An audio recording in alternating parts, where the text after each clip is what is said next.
French Tech. À 6h44, l'invitée de la French Tech. Bonjour Clémentine Piazza. Bonjour. Vous êtes fondatrice d'In Memory, fondée en 2016. C'est une plateforme qui propose aux proches un service clé en main, en quelque sorte, de l'annonce de la mort à l'organisation des obsèques et des hommages. La devise en hommage à ceux qui partent, au service de ceux qui restent. D'abord, comment vous est venue l'idée de créer cette start-up dans ce secteur des pompes funèbres, en fait, sachant que vous venez du monde du marketing chez Unibail, je crois? Exactement, oui. Alors en fait, j'ai accompagné une amie proche qui a fait face à un décès et je l'ai aidée à organiser les obsèques pour son proche. Et c'est là que j'ai pris conscience de l'archaïsme des solutions qui sont proposées aux familles. Donc l'aventure In Memory, elle a effectivement démarré en 2016 avec la création d'un service d'hommage en ligne, donc qui permet aux familles de rassembler les mots et les souvenirs de ceux qui ont connu leurs proches. Donc il y a eu 3 millions d'utilisateurs en 5 ans. Et les témoignages de nos utilisateurs m'ont fait prendre conscience qu'il était aussi nécessaire de transformer la manière dont sont organisées les obsèques en France. Et c'est pour ça qu'on a créé une maison de services funéraires singulière. Est-ce que c'est un pivot que vous annoncez aujourd'hui? C'est-à-dire que vous allez désormais être en capacité d'organiser du début à la fin, à la fois bien sûr ce que vous faites depuis le début, c'est-à-dire les hommages et recueillir un peu tous les témoignages et transmettre aussi les images de la personne disparue à ses proches. Est-ce que désormais vous allez pouvoir devenir un service de pompe funèbre? Oui, tout à fait. C'est ce que nous sommes depuis 1 an. Donc, notre métier chez In Memory, ça couvre 3 dimensions. La première, c'est de prendre soin du défunt. La deuxième consiste à prendre en charge tous les aspects opérationnels des obsèques, donc par exemple la réalisation des formalités administratives, la réservation des lieux pour la famille, pour vraiment la soulager de cette charge. Et le troisième aspect, c'est de permettre à la famille de réaliser une cérémonie qui fait du sens, qui est belle aussi et réconfortante. Mais je n'ai pas compris, vous travaillez en collaboration avec des services de pompes funèbres ou... Non, ça c'est les métiers qu'on exerce nous-mêmes.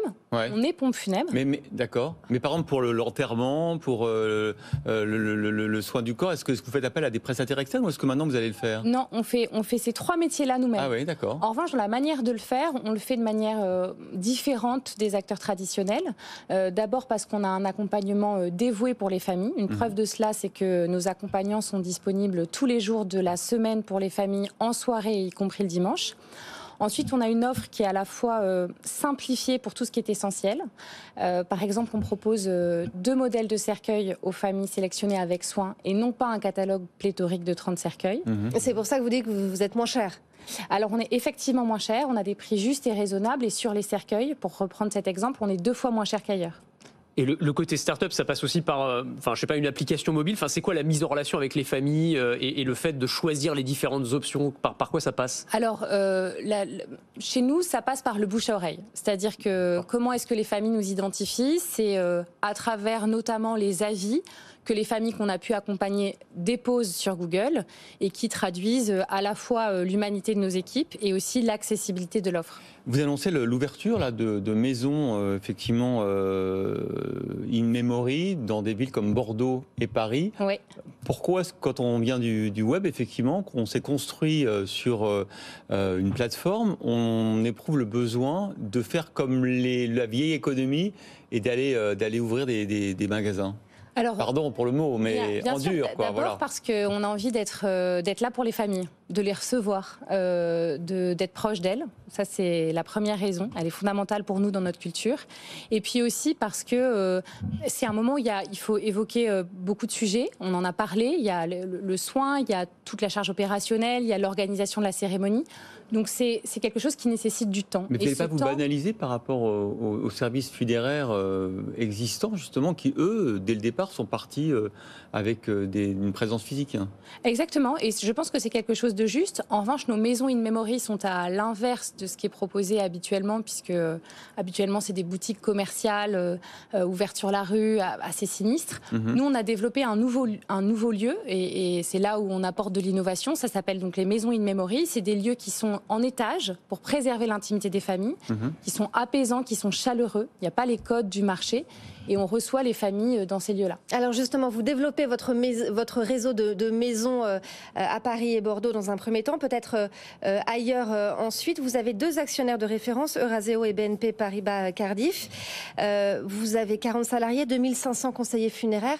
Vous allez avoir besoin de fonds pour développer encore votre réseau ? Alors, on est soutenu par 2 actionnaires effectivement solides et de référence. Donc, on a les moyens de se développer aujourd'hui. Et notre objectif, c'est d'ouvrir 15 maisons dans les grandes métropoles de France d'ici 2 ans. Merci.